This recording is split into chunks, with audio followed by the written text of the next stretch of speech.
Olá, muito boa tarde. Começa mais um Direto da Redação com as principais notícias da capital cearense e do parlamento. Nesta terça-feira, a Câmara Municipal de Fortaleza realiza a sessão parlamentar e reunião de comissões. Paulo Sérgio Cordeiro acompanhou toda a movimentação. Confira. Boa tarde, Daniele. Boa tarde a você que nos assiste. Um dia muito produtivo aqui na Câmara Municipal de Fortaleza, aqui no plenário Fausto Arruda. Agora há pouco teve uma sessão legislativa com 16 matérias deliberadas, entre as quais a criação de uma semana de promoção integral à saúde da população negra, a ser celebrada e realizada na última semana do mês de outubro de cada ano. A proposta é de autoria da vereadora Tia Francisca, um projeto de lei ordinária. Um outro projeto que foi votado e aprovado é de autoria do vereador Wellington Saboia. Esta é um projeto de lei ordinária para o fortalecimento, uma campanha de fortalecimento da lei contra o feminicídio, que é uma lei federal, uma lei importante que a sociedade precisa estar ciente que existe uma legislação que tipifica o crime de feminicídio e, claro, orienta a aplicação da legislação penal contra aqueles que cometem esse tipo de crime que já deveria ter sido extirpado da nossa sociedade, da sociedade mundial, da sociedade brasileira, aqui do nosso estado e da nossa cidade. A matéria foi aprovada e vai agora para a sanção do prefeito José Sarto. Mas antes da sessão, que terminou agora há pouco, nós tivemos uma reunião intensa, extensa e de muita essência, até rimou, né, dos vereadores e vereadoras na Comissão de Constituição e Justiça. Esta Comissão de Constituição e Justiça deliberou nada menos do que 110 matérias. 24 foram só de indicações para a implantação do programa Nossas Guerreiras, pelo prefeito José Sarto. Este é um programa de fomento, de incentivo ao empreendedorismo neste período de retomada econômica pós picos da pandemia da Covid-19.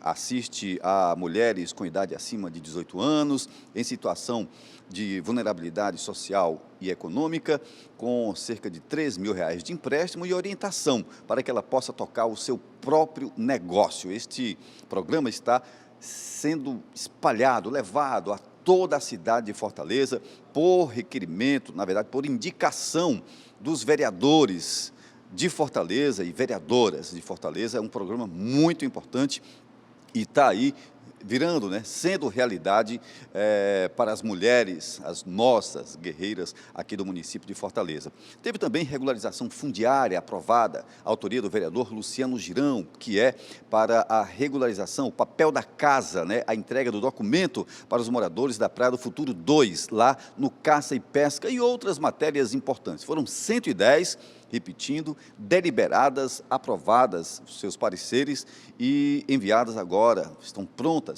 para nas próximas sessões legislativas serem deliberadas, votadas, rejeitadas ou aprovadas aqui no plenário Fausto Arruda. Portanto, um dia importante para a cidade de Fortaleza, muito produtivo, a partir do trabalho legislativo de vereadores e vereadoras da capital do estado do Ceará, Daniele. Casos de assédio eleitoral estão sendo registrados com mais frequência. A prática busca coagir ou intimidar pessoas para interferir na escolha delas nas urnas. Às vésperas do segundo turno, marcado para 30 de outubro, órgãos de defesa dos direitos da população aqui no estado se reuniram para combater ações do tipo. Um acordo foi assinado nesse sentido. A nota de cooperação conjunta foi assinada pelos Ministérios Públicos do Trabalho e do Estado, além das defensorias da União e do Ceará. Por conta dessa crescente aumento de denúncia no nosso estado do Ceará, as instituições aqui presentes, junto também com a promotoria eleitoral, estamos assinando uma nota conjunta, destacando para a sociedade a questão que o voto é livre, que as pessoas não podem, principalmente trabalhadores, já que nós estamos tratando principalmente de assédio eleitoral dentro do ambiente de trabalho, que esses trabalhadores eles não podem ser de maneira nenhuma coagidos a deliberar em que candidato ele vai votar, seja A ou B, certo? O voto é livre e a escolha é voluntária. Qualquer tipo de influência no processo de escolha dos representantes políticos pelo cidadão pode configurar crime. Então, dependendo da demanda contra quem seja, a gente chama e a gente tem que expor para aquela pessoa, no caso, né, que foi denunciada, as condições que foram da denúncia, né, os termos da denúncia, e a partir dali a gente tem que buscar essa correção, né, informar sobre o assédio eleitoral, informar que houve aquela denúncia naquela situação e já propor ali um termo de ajuste de conduta. Segundo o Ministério Público do Trabalho, só em 2022, 27 procedimentos foram registrados envolvendo o assédio eleitoral. Um número bastante alto se comparado com o último pleito para presidente da República. Em 2018, apenas um procedimento foi realizado. Para tentar coibir esse tipo de prática, a Defensoria Pública do Ceará também desenvolveu um observatório. A ideia é reduzir ainda mais esses números. A gente também formulou, né, idealizou e tem coordenado um observatório que a gente conseguiu ampliar esse ano, que é o Observatório da Intolerância Política e Ideológica, né, com vários parceiros somando forças para que a gente consiga coibir as ações nesse estilo. Então a gente tem recebido denúncias, né, de ataques digitais, ofensa verbal, crimes de ódio, agressão física, notícia ofensiva em meio de comunicação digital, denúncias de assassinatos, né, assédio, coação eleitoral no âmbito do trabalho, dano patrimonial, também informação de demissão por intolerância, violência sexual e racista. Juntos, os órgãos de fiscalização e defesa dos direitos da sociedade no Ceará buscam acompanhar e coibir este tipo de situação. Diante de toda essa preocupação de acirramento dos ânimos políticos, agora principalmente às vésperas do segundo turno, a DPU instituiu, já desde o primeiro turno, né, para ficar mais claro, um observatório próprio, né, de intolerância política, né, onde a gente abre canais com a sociedade, dentro da esfera de atribuição da Defensoria Pública da União, para receber, seja da sociedade, seja por atuação do próprio ofício, denúncias que envolvem os assédios eleitorais. Denúncias de assédio eleitoral podem ser realizadas a qualquer um dos órgãos envolvidos nesta mobilização via internet, nos sites de cada instituição. A identidade de quem registrar a queixa será mantida no mais absoluto sigilo. Segundo o Procurador-Geral de Justiça do Estado, todas as promotorias do Ceará foram orientadas sobre agir nesses casos. O cidadão trabalhador que esteja sofrendo qualquer tipo de assédio deve procurar o promotor eleitoral na sua zona e informar o fato para que nós possamos desencadear a devida apuração, visando prevenir e reprimir esse tipo de conduta. Então já foi dito aqui da importância dessa iniciativa, que é a iniciativa das instituições para proteger um direito fundamental de participação de todos aqueles que podem e devem exercer o direito ao voto. Outra preocupação das autoridades, há poucos dias do pleito, é com a violência de gênero. O Tribunal Regional Eleitoral do Ceará atua para evitar. Durante essa semana, vários órgãos estarão integrados à Ouvidoria da Mulher, com o objetivo de prevenir violência contra eleitoras, mesárias e servidoras, além de resguardar todas as outras envolvidas no processo eleitoral. Entendemos, o Tribunal Eleitoral, o TSE, o TRE, são tribunais da cidadania, tribunais democráticos. Entendemos que qualquer forma de violência, de assédio, discriminação, atenta contra o ambiente pacífico, um ambiente saudável, causando risco à normalidade do processo eleitoral, causando risco à normalidade democrática, constitucional, mas, acima de tudo, à instabilidade social. E essa violência ocasionada tanto de gênero como político-partidária ou relacionada a doméstica e familiar, ela atenta também contra os direitos políticos, que são direitos humanos. Nesse segundo turno, outros órgãos se juntaram à ação conjunta, como a Polícia Federal e o Juizado da Violência Doméstica e Familiar. Nós estaremos recebendo denúncia através do telefone que está cadastrado e também estaremos encaminhando a delegacia competente para a devida apuração. É fundamental porque a gente verifica que realmente ocorre no dia de hoje, essa questão da violência contra a mulher, e o TRE tomou essa iniciativa que é assim, que faz com que as pessoas se sintam mais seguras para poder fazer esse tipo de denúncia. Atualmente, 18 demandas estão em investigação. Elas foram registradas durante o primeiro turno das eleições. Lembrando que quem sofrer ou presenciar esse tipo de prática pode e deve denunciar. Essa coação aos funcionários, aos empregados, aos servidores, ela é ilegal, constitui crime e deve ser combatida não só pela Justiça Eleitoral, como também pela Justiça do Trabalho. Há um termo de cooperação do TSE com o Ministério do Trabalho, o Ministério Público do Trabalho também, para se combater essa prática, porque ela viola os direitos da Constituição relacionados à segurança do voto. O voto é obrigatório, mas ele é secreto. Para essa Procuradora da República, esse tipo de iniciativa resguarda os direitos fundamentais presentes na Constituição. Nós temos a obrigação de nos esforçar para dar um serviço de melhor qualidade. E só vamos conseguir isso quando a gente tiver um canal aberto com esse cidadão, para que ele chegue e a gente receba suas demandas e dê uma resposta, e procurando aprimorar sempre evoluindo nessa interligação, para que realmente aquele setor, aquela repartição pública cumpra fielmente o seu papel, que é atender bem o cidadão prestando um serviço de qualidade. Hoje, dia 25 de outubro, é o dia da biblioteca escolar. O universo de uma biblioteca é enorme e a leitura nos permite viajar sem sair do lugar. E nós devemos estimular desde cedo o hábito da leitura entre as crianças.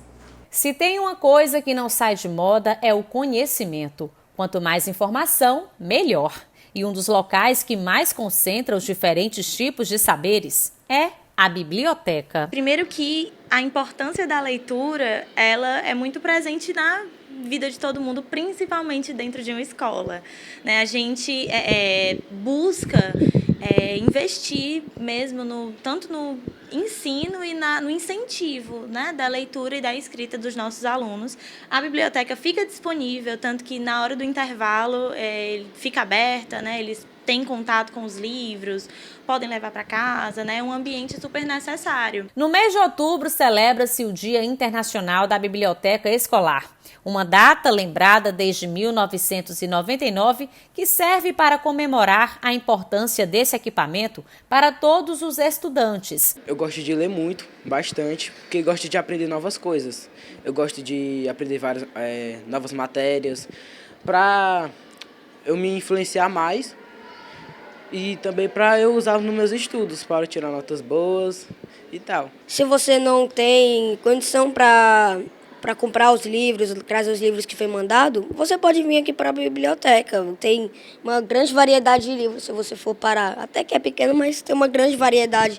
Tem vários tipos de livro, então aqui é um bom lugar para você se pesquisar algumas coisas. Atualmente, a Prefeitura Municipal de Fortaleza administra 4 bibliotecas. São elas a Biblioteca Pública Municipal Dolor Barreira, a Infantil Herbênia Gurgel, a Biblioteca Pública Municipal Cristina Poeta e também a Biblioteca e Videoteca da Vila das Artes.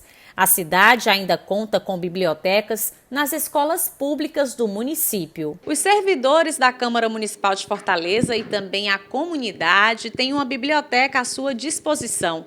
O equipamento funciona de segunda a sexta-feira, das 8 da manhã às 17 horas e possui em torno de 3.500 exemplares. Mesmo com o advento da tecnologia, esses locais não caem no esquecimento, possuindo aquela magia da pesquisa aliada ao cheirinho do bom e velho livro. Apesar de ter o Google ali à mão, né, o digital muito mais fácil, alguns ainda vêm, né, pesquisar mesmo nos meios físicos, né, os livros, até porque é mais gostoso, né, você pesquisar no livro físico. Pausa rápida e no próximo bloco tem uma entrevista sobre as principais regras para quem mora em condomínios. É daqui a pouco, não saia daí.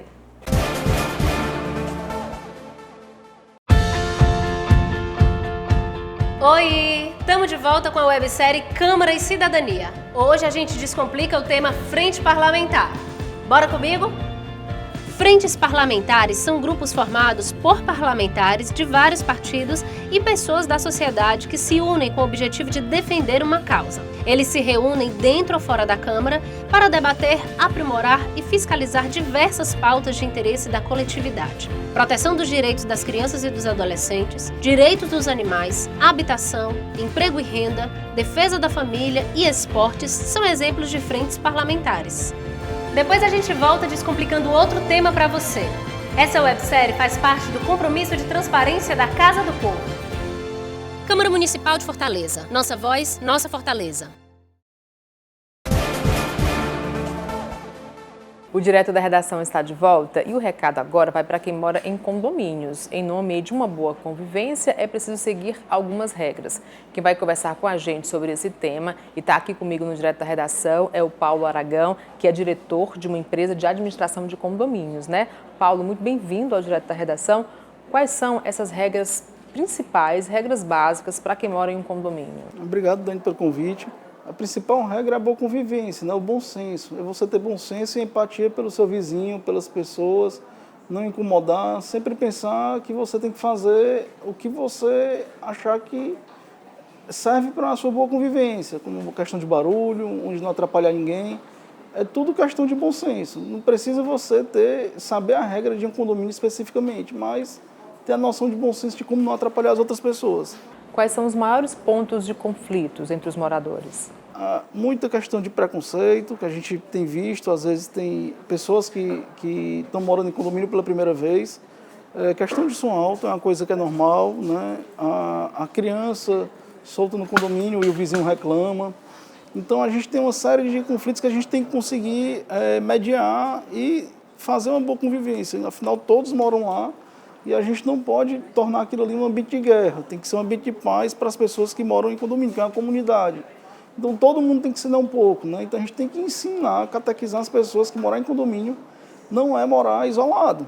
É você morar com outras pessoas. É ter que partir um pouco do seu espaço com os outros. O senhor acabou de citar aí as crianças. Existem regras específicas envolvendo crianças?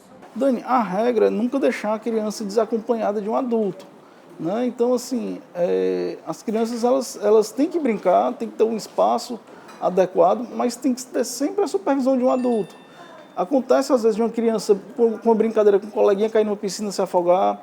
Então, assim, os funcionários do condomínio têm que estar preparados para poder socorrer, caso aconteça, mas a gente tem que lembrar o quê? Que os funcionários eles são contratados para outras funções, como zelar pelo condomínio, que é o caso do zelador, o porteiro que ele olha muito a segurança, abrir o portão, vigiar. Então eles não estão ali para cuidar de criança, né? Mas eles têm que estar preparados para alguma eventualidade e socorrer a vida com primeiros socorros, como evitar que algo aconteça de ruim. E os pais têm que ter o bom senso de não deixar as crianças só no condomínio, deixar com alguém, com a babá, revezar. Tem alguma área do condomínio que é proibido criança brincar? Garagem é totalmente proibido, porque você tem circulação de carro. Ao redor de piscina, totalmente também proibido com a criança. Então, assim, essas duas áreas é que a gente tem que preservar sempre para evitar a criança circular, né? As áreas de risco que a gente visualiza. E a questão de barulho, porque criança grita quando está brincando, existe alguma legislação para isso? Algum problema relacionado a isso? Já era, né, Dani? Isso aí sempre as pessoas reclamam que não quer, que está se incomodando porque a criança gritou. Mas é uma questão de bom senso, é uma questão de mediar. E criança sempre vai gritar. No dia que uma criança estiver latindo ou miando, a gente tem que se preocupar. Mas estiver gritando é normal. Isso aí é uma coisa que as pessoas têm que abrir mão um pouco. Está morando em condomínio, todo mundo tem que abrir mão. Outro assunto polêmico para quem mora em condomínio é animal de estimação. Que regras são válidas para esses animais? Um animal, o que a gente não pode é deixar ele atrapalhar a paz das pessoas. Muito latido. Ou o gato estiver fugindo da casa para ir na casa do vizinho, entrando. O que é proibido é isso. Não é que você vai ter seus 5 gatos lá que vai ser proibido, mas na hora que eles têm 5 gatos, estão trazendo doença, aí você já começou a entrar na parte de saúde pública. Né? Então tudo é uma questão de bom senso. Eu tenho 10 cachorros, os 10 cachorros são tudo calados, fazem cocô e xixi no mesmo lugar, rapaz, é excelente, não tem pra ninguém reclamar. Mas se eu tenho 2 e eles são chatos, gritam, late, eu mesmo passei por esses dias. Está atrapalhando meu vizinho, 10 horas da noite, está incomodando 12 horas, aí está errado. Então, o regimento interno do condomínio vai prever penalidade como multa para o morador que fez isso e vai punir o morador que, infelizmente, não zelou pelo área de lazer, o bom senso, né, no condomínio. A questão da raça, do porte, isso é levado em consideração? Não, isso não interfere, não. Não interfere, não. Pode ser o pitbull ou pincha, isso aí tanto faz. Nas áreas de convivência, essas regras mudam alguma coisa? Precisa. Os animais de grande porte, na maioria dos condomínios, prevê no regimento interno que eles têm que estar de focinheira, tá?